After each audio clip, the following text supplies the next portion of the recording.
Shin wai me yasa kana ɗora status a WhatsApp zaka fara ganin please send me please, me yasa, me faru?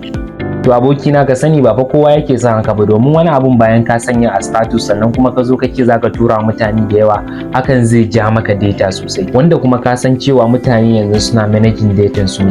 A maimakon haka me zai hana ka yi amfani da manhajar Zanda, wanda na san zai matukar wahala kaga mutum yana amfani da waya Android ba tare da wannan manhajar Zanda a cikin wayarsa ba.